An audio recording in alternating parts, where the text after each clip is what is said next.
सिद्ध चक्र महामंडल विधान की। केवल परम पूज्य मुनिवर शिक्षक विमल सागर जी महाराज की, मुनि संघ की। धर्म स्नेही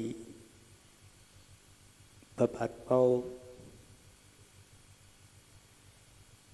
आचार्य भगवंत ने एक दोहा लिखा है, ऐसा आता भाव है मन में बारंबार,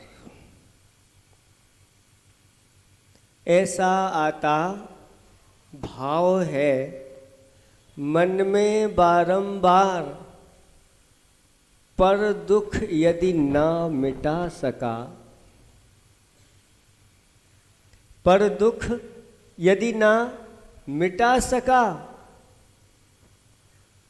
जीवन लगता भार। ऐसा आता भाव है मन में बारंबार। महान पुरुषों के हृदय ऐसे ही विशाल हुआ करते हैं और चिंतन मनन का चलता रहता है। ये मनुष्य जीवन मिला है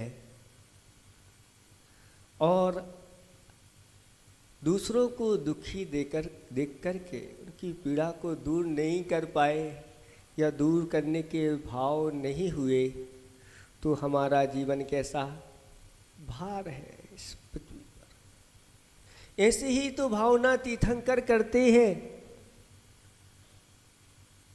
पूर्व में, हे भगवान मुझे वो शक्ति प्रदान करो, ऐसी शक्ति दो मैं जगत का कल्याण कर सकूं। स्वयं तो अपना कल्याण करते ही है, लेकिन जगत का कल्याण भी वह बहुत कुछ मात्रा में करके चले जाते हैं। ऐसी भावना सम्यक दृष्टि के हृदय में हमेशा हमेशा बनी रहती है। और जिन्होंने इस प्रकार की भावनाएं की हैं, आगे जाकर के इस महान रूप को उन्होंने प्राप्त किया है।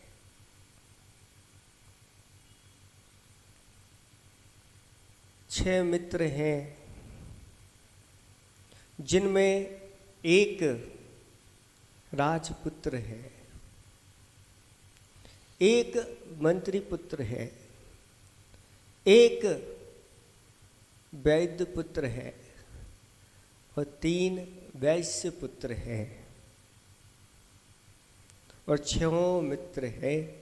अलग अलग कुलों में सबका जन्म हुआ है, सबका वृत्ति व्यापार आदि भी अलग अलग है। फिर भी छहों के मन मिलते हैं। प्रतिदिन सबका मिलन होता है, सुख दुख की बात एक दूसरे से पूछते हैं, उठना बैठना होता है, आना जाना होता है। एक दूसरे का साथ देने के लिए हमेशा तैयार होते हैं, रहते हैं। यही तो सब मित्रता की निशानी है। एक दिन छहों मित्र नगर से बाहर उद्यान की ओर चले जाते हैं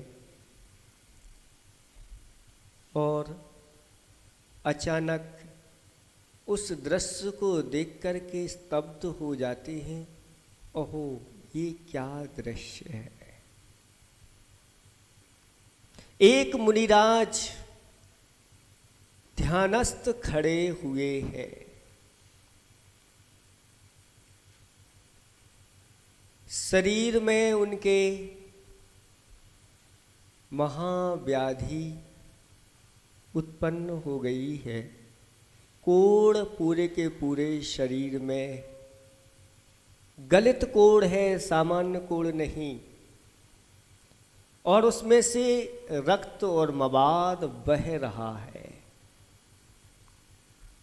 और मक्खियाँ उनके ऊपर बार बार आके भिन भिना रही हैं और महाराज मेरू के समान स्थिर होकर के अपने दोनों हाथों को लटकाए हुए हैं और मुख पर प्रसन्नता की आभा, साम्य भाव की आभा झलक रही है। इस दृश्य को देख करके वो छयों मित्र आश्चर्यचकित हैं। अहो ये निष्प्रह वृत्ति, शरीर के प्रति निर्ममत्वता, अहो तप, अलौकिक तप, जिन्हें अपने शरीर का कोई भान नहीं, शरीर के तरफ कोई ध्यान नहीं। ऐसे ये महाराज धन्य है, धन्य है, धन्य है, इस प्रकार से कर रहे हैं। आचार्य भगवंत ने लिखा है बुक माटी में कि वेतन वाले वतन की ओर कब ध्यान दे पाते हैं। वेतन वाले वतन की ओर कब ध्यान दे पाते हैं और चेतन वाले तन की ओर कब ध्यान दे पाते हैं। श्रमण जो होते हैं चेतन वाले होते हैं, चेतना की उपासना करने वाले होते हैं, वो तन की ओर कब ध्यान दे पाते हैं। इसीलिए तो उस राजा का जो मरण होता है वह रणांगण में हुआ करता है प्रजा की रक्षा करते हुए, और महाराज का मरण वन में हुआ करता है धर्म की रक्षा करते हुए। जिस धार्मिक ध्वजा की छाँव में सुखद शांति का अनुभव यह सारी की सारी धरती करती है। ऐसे उन मुनिराज को देख करके बड़े पुत्र स्तुति कर रहे हैं। लेकिन वहीं पर राजपुत्र खड़ा था और कहता है कि मित्र ऐसे यहाँ पर कितने लोग आए होंगे, इन मुनिराज के दर्शन किए होंगे और ऐसे ही स्तुति करके चले गए होंगे। इन मुनिराजों के लिए हम सबकी स्तुति नहीं चाहिए। स्तुति और श्रद्धा से बढ़कर भी एक मार्ग है, वह है सेवा का मार्ग है। और इनके लिए सेवा चाहिए। हम भी अगर ऐसी स्तुति इनकी दर्शन करके चले गए तो हमारा जीवन भी भार है। अगर हम इनके रोग को दूर नहीं कर पाए तो ऐसा जीवन किस काम का। मंत्री पुत्र ने कहा हाँ हमें इनकी सेवा करना है, हमें इनका रोग दूर करना है। वहीं पर वैद्य पुत्र भी खड़ा हुआ है और शांत है। उससे कहा कि जीवानंद तुम्हारे जो पिता थे राजवैद्य माने जाते थे, वह तो मरणासन्न व्यक्तियों के अंदर प्राण फूंक देते थे और तुम भी उनसे बढ़ चढ़ कर के हो, कोई कम नहीं हो और अभी मौन खड़े हुए हो। क्या इसका कोई इलाज नहीं है? वैद्यपुत्र ने कहा इन मुनिराज के लिए महागलित एक कुष्ठ रोग हो गया है। यह असाध्य रोग है, सामान्य रोग नहीं है, लेकिन इसका इलाज तो है। बस इतना कह के मौन हो गया। इतने में कहा मौन क्यों हो गए, बोलो क्या आवश्यकता है इन मुनिराज के लिए, हम सबके लिए तैयार हैं। हम जहाँ छयों एक हैं, आसमान के आप तारे कहो तो वो भी तोड़ करके ला सकते हैं। एकता में बहुत बल होता है। एकता जगी एक ताजगी आई, मिलके रहो। और मिल करके जो काम असंभव होते हैं वो भी संभव हो जाते हैं। तब वैद्य पुत्र ने कहा कि इन मुनिराज के लिए बहुत बेशकीमती चीज़ों की आवश्यकता है, जो बहुत दुर्लभ है। हो सकता है किसी एकाध के पास ये चीज़ें प्राप्त हो जाएं। सबसे पहले तो लक्ष्य पाक तेल चाहिए, दूसरे नंबर पर रत्न कंबल चाहिए, और तीसरे नंबर पर चाहिए कोशीश चंदन चाहिए। ये अगर 3 चीज़ें उपलब्ध हो जाती हैं तो इसमें किसी प्रकार का संशय नहीं, इन मुनिराज का यह रोग दूर हो जाएगा, पूर्ण विश्वास है।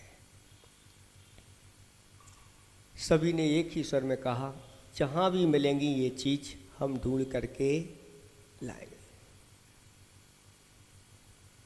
और एक मित्र को वहीं छोड़ करके गुरुदेव की रक्षा के लिए उनकी मक्खियाँ आदि जो भिनभिना रही थी उनको दूर करते हुए वहीं बैठ गया और 5 के 5 नगर में निकल पड़े और एक एक बड़े बड़े श्रेष्ठी की दुकान पर गए, लेकिन कहीं इन चीज़ों की उपलब्धि नहीं हुई।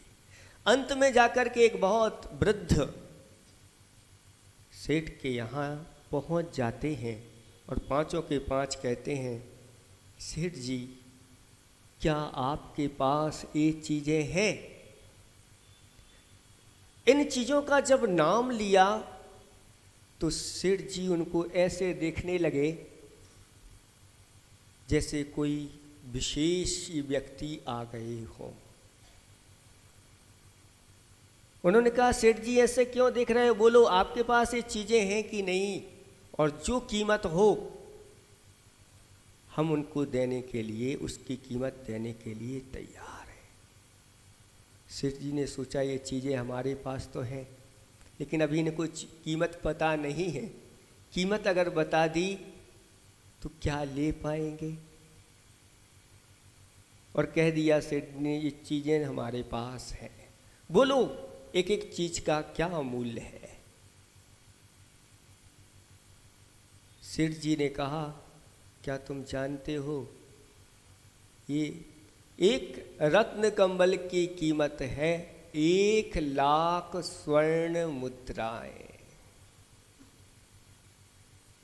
हमारे पास रत्न कंबल तो है, तुम्हारे पास 1,00,000 स्वर्ण मुद्राएं हैं। इतना ही मूल्य गौसीर चंदन का है और इतना ही मूल्य लक्षपाक तेल का है। इतना कहा और उसमें से बोल पड़े, एक बोल पड़ा, सेठ जी कीमत की कोई चिंता नहीं करो, जल्दी से जल्दी ला करके हमारे लिए वो वस्तु दो। ये राजकुमार तुम्हारे सामने खड़े हुए हैं, सारी तुम्हारे उसकी पूर्ति हो जाएगी। जब ऐसा उसने सुना सेठ ने तो वह आश्चर्यचकित हो गया और पूछने लगा कि ये वस्तुएं पहले हमें ये बताओ किसके लिए आपको आवश्यकता है। उन्होंने कहा, सेठ जी इससे क्या लेना देना आपको, आपको तो वस्तु आप दीजिए और राजकोष से इतना आप मंगा लीजिए। नहीं नहीं, मैं जानना चाहता हूँ कि इतनी बेशकीमती वस्तुएं किसकी इलाज के लिए ले जा रहे हैं, ऐसा हुआ है, कौन है महाभाग, बताना पड़ेगा आपको। तब उन्होंने कहा, एक मुनिराज की वैयावृत्ति के लिए हम ये चीज़ें ले जा रहे हैं। इतना जब उसने सुना तो उसका अंदर से हृदय द्रवीभूत हो गया और कहा, ये युवा ऐसी वैयावृत्ति के लिए तत्पर, एक मुनिराज की सेवा के लिए, इस उम्र में तो खाने पीने मौज करने के दिन होते हैं और उन्होंने वैयावृत्ति, और मैं यहाँ बैठा हुआ कुछ नहीं कर पा रहा हूँ, अंदर से भाव आया, ये सारी चीज़ें तुम जल्दी से जल्दी ले जाओ, मुझे इसका 1 रुपये भी मूल्य नहीं चाहिए। ले जाओ, मुनिराज के लिए ले जाओ और जल्दी से जल्दी उनका इलाज करना। वह कहने लगे 5 के 5, नहीं सेठ जी, मूल्य तो आपको लेना पड़ेगा। आपने सुना कि ये राजकुमार हैं, हो सकता है ऐसा भाव हो गया हो, ये राजकुमार हैं, इनके लिए अब पैसे मांगना ठीक नहीं। तो एक राजकुमार स्वयं कहता है कि मैं तो आपके सामने एक ग्राहक के रूप में है, आप तो जो राशि हो ले लो। लेकिन वह वृद्ध किसी प्रकार से 1 रुपये भी लेने के लिए तैयार नहीं। उसकी आंखों में से आंसू बह रहे हैं वृद्ध के। क्या मैं इसमें थोड़ा सा सहयोग नहीं कर सकता? हाथ जोड़ के कहता है, भैया ये ले जाओ, मुझे 1 रुपये भी नहीं चाहिए, बस ये सारी की सारी चीज़ें औषधि में, बस मुनिराज का वह रोग है दूर हो जाए, जल्दी करो। और वह लेके गए और उन मुनिराज के पूरे शरीर में वह लक्षपाक तेल लगाया। उस तेल की गर्मी के कारण से सारी जो विकृतियां थीं बाहर आने लगी। और मुनिराज ध्यानस्थ हैं, उन्हें किसी से कोई लेना देना नहीं। अहमिको खलु शुद्धो दंसरणाण मय्यो सदा रूपी नवियत्थि मच्छ किंच भी अन्नम परमाणु मित्तम भी। परमाणु मात्र भी मेरा नहीं है तो ये शरीर मेरा कैसे हो सकता है? छिज्जदुआ बिज्जदुआ निज्जदुआ हब जादू विप्पलया, ये छिद जाए बच जाए, ये मेरा नहीं है। ऐसी भावना में लीन है। मुख पर सौम्य मुद्रा, समता की झलक दिखाई दे रही है और इधर इलाज चल रहा है। और जैसे ही वह सारी विकृतियां बाहर आती, रत्न कंबल में वह सोख लेती और ऐसे करते करते 3 दिन के अंदर मुनिराज निरोगता को प्राप्त हो गए।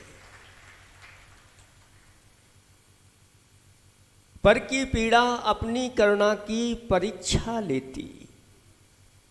पर की पीड़ा को देख कर के हमारे अंदर कितनी करुणा है, ये हमारी परीक्षा होती है। जिसके अंदर स्वार्थ का कीड़ा लगा हुआ है वह परमार्थ का कभी बीड़ा उठा नहीं सकता। जिसके अंदर दया करना होती है और गुरुओं को उपदेश को जो आत्मसात करते चले जाते हैं, वह बड़े बड़े कार्य करने के लिए तैयार हो जाते हैं। ऐसे ही खुरई वालों ने एक बीड़ा गुरुओं के आशीर्वाद से उठाया और एक बहुत बड़ी धर्मार्थ त्रिष्ट सेवा के लिए एक बड़ी बिल्डिंग हॉस्पिटल की खड़ी कर दी। आपके ही बीच में से कुछ युवा ऐसे तैयार हुए, गुरुओं का आशीर्वाद लिया और परमात्मा के लिए हम तैयार हैं। और उन्होंने बहुत बड़ा काम कर दिया।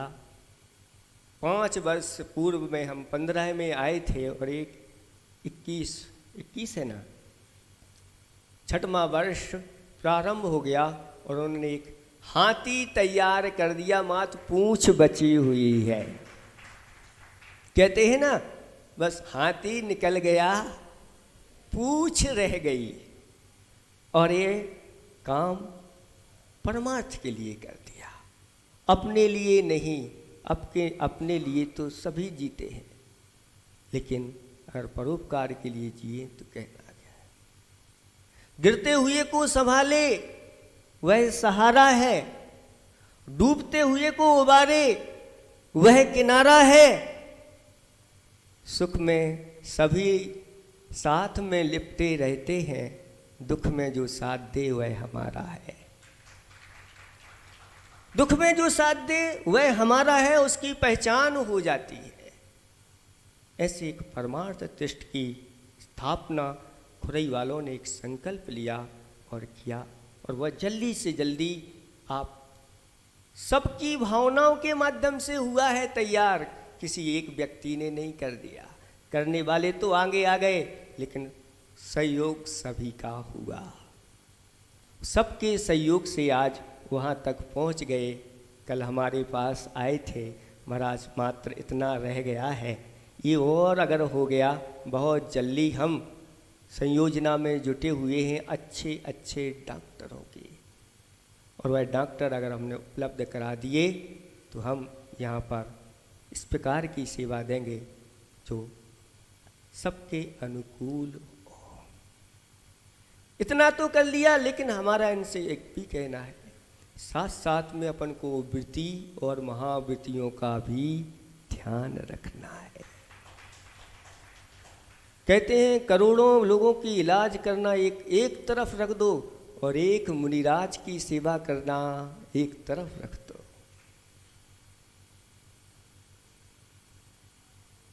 वृत्तियों की सेवा करना एक अलग बात होती है, सामान्य लोग की सेवा करना अलग बात होती है। ऐसी भावना बनाओ, हम जो तैयार कर रहे हैं, जहाँ भी हमें कोई भी संत हो, कोई भी संग हो, जहाँ कोई आवश्यकता पड़ गई तुरंत हमारी टीम वहाँ पहुँचेगी और उनकी सेवा में हम तत्पर रहेंगे। कोई भी वृत्ति हो, यहाँ वृत्ति यहाँ से खाली नहीं जाए, हम उसकी सेवा करने के लिए तत्पर रहेंगे। जो कुछ भी हो सके हम उपलब्ध कराएंगे, उनको आगम के अनुसार जो औषधि होगी वह प्रदान करेंगे। एक छोटी व्यवस्था वहाँ पर इस प्रकार की भी आप लोगों को रखना है।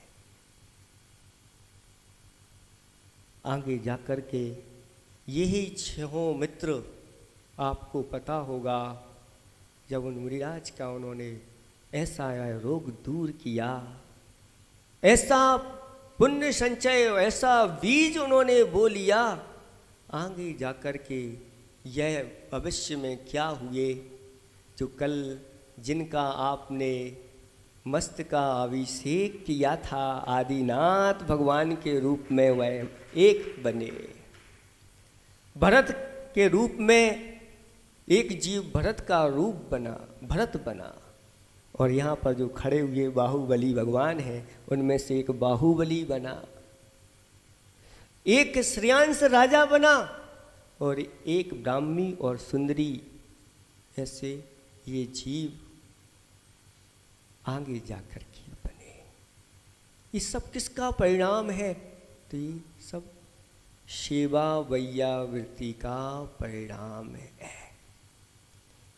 इसलिए किसी प्रकार से सोचना नहीं, हमें विश्वास है।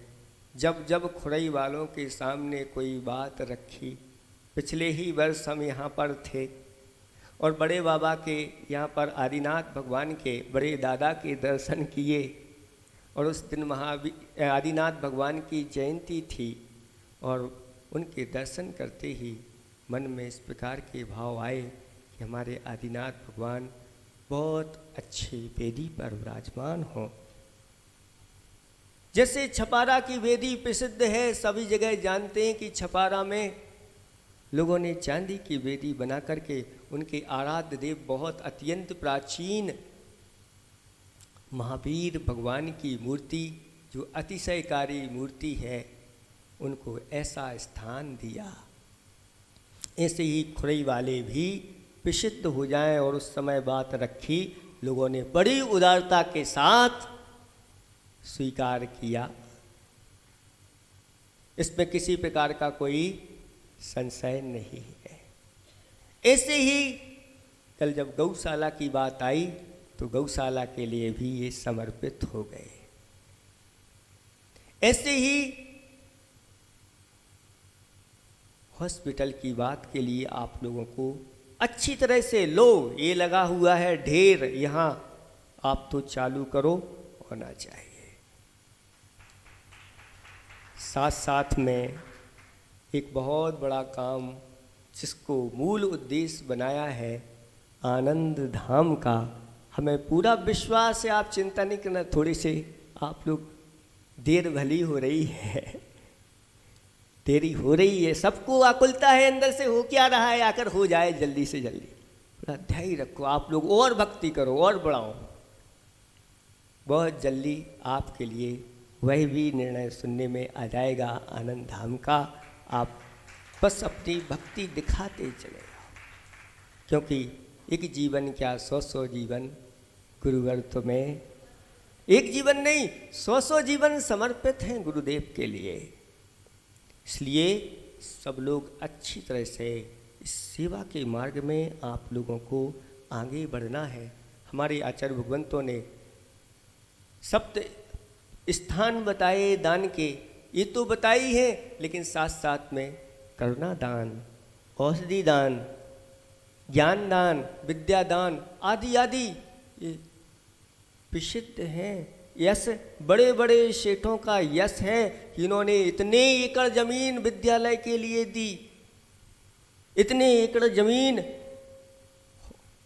औषधालय के लिए दी, इतनी एकड़ जमीन मंदिर के लिए, उस मंदिर की व्यवस्था बनी रहे, इसलिए 100 एकड़, अभी कई मंदिरों की 100 एकड़ जमीनें हैं, उसकी व्यवस्था बनी रहे, पूरी की पूरी दे करके चले गए। ऐसी बड़ी बड़ी उदारता दिखाएं और उनका यश आज भी लिपिबद्ध है इतिहास में। ऐसा वह कार्य कर गए हैं। ऐसी आप लोग सिद्धों की आराधना कर रहे हैं। कल यहाँ पर महाशांति धारा होना है। उस महाशांति धारा में जितने भी नाम आएंगे, इतना इतना जरूर रखना कि एक परिवार के 10-10, 20-20 नाम यहाँ नहीं बोले जाएंगे, एक नाम ही बोले जाएगा जो राशि के रूप में यहाँ पर आया है। बाकी सब परिवार के मुखिया का दे देना, जो जिसको जिस विशेष आवश्यकता हो, बीमारी आदि का दे देना। और राशि हमने एक बहुत छोटी रखी है। अगर आपका हृदय अगर बड़ा हो जाए तो परिवार के जितने हैं उतने नाम भी आप अलग अलग दे सकते, लेकिन नाम जिनके आएंगे वहाँ पर सबके नाम यहाँ पर एक बार तो कम से कम सबका उच्चारण यहाँ पर होगा। जो विश्व स्वास्थ्य दिवस के रूप में आप लोग एक अभी तक तो नहीं मनाया होगा, लेकिन कल आप लोग मनाओगे, क्योंकि हमारा ये धर्म भी विश्व धर्म है और हम तो विश्व के स्वास्थ्य की निरंतर भावना करते रहते हैं शांति धारा के माध्यम से। और कल आज तो मैंने भूमिका बनाई, ये सब कल आपके लिए जो भी जिन्होंने राशि लिखी हुई है उनको सब यहाँ पर मुख्यता दी जाएगी। बड़ी बड़ी राशि वालों के लिए पहले मुख्यता होगी, फिर आगे जा कर के सबके लिए।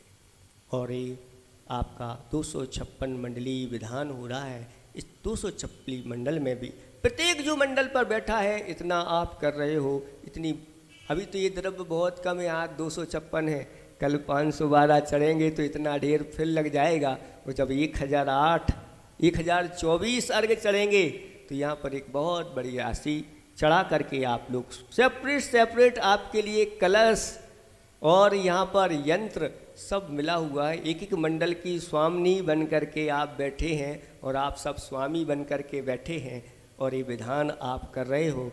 ये आप विधान अपने आप में अद्वितीय विधान है। इस विधान के माध्यम से हमें ऐसी ही भावना बना करके चलना है कि इस विधान के माध्यम से हमारे सारे कार्य सिद्ध हो जाएं। उसमें सब आपको श्रेय जाने वाला है, क्योंकि आप लोगों ने इस प्रकार से अपना समय निकाला है। ऐसी गर्मी में लोग जहाँ चारों तरफ कमाई में लगे हैं, व्यापार में लगे हैं, कुछ प्रमाद में सो रहे हैं, वहाँ आप लोगों ने प्रमाद छोड़ कर के और गुरुओं के लिए समर्पित हो गए हो। इतना बड़ा काम आप लोगों ने किया है। आप लोगों की भावना जरूर सफलीभूत होगी बहुत जल्दी, इसलिए आप लोग तैयार रहें। समय काफ़ी हो गया, विधान भी बहुत हो गया। मात्र 50 अर्घ कितने बचे? 256 वाला ही है आज। हाँ, 256 में है, मात्र 56 अर्घ बचे हुए हैं। आपको ये चढ़ा करके पूरा कर देंगे। इतना ही हम पर्याप्त समझते हैं। बाकी आप लोग सब समझदार हो, ज़्यादा कुछ हमें कहने की आवश्यकता नहीं। सारभूत बात हमने आपके सामने रख दी। अहिंसा परमो धर्म की जय। महानुभाव, कल समय का हम सभी लोग विशेष ध्यान रखेंगे। 6 बजे अभिषेक की प्रक्रिया प्रारंभ करेंगे और 6:15 बजे शांति धारा हम पूज्य श्री के पावन चरण सन्निधि में करेंगे, क्योंकि पंच परमेष्ठी मंडल विधान करना है। सबको प्रमाद छोड़ करके जल्दी से जल्दी आना, क्योंकि 512 अर्घ आपको चढ़ाना है और शांति धारा भी करना है और पूज्य श्री की मंगल देशना भी सुनने का सौभाग्य हम सभी को होगा। आइए अपने हाथों को धो लेंगे और हम पूज्य श्री आचार्य भगवान का और महर्षि का समर्पित करेंगे। हो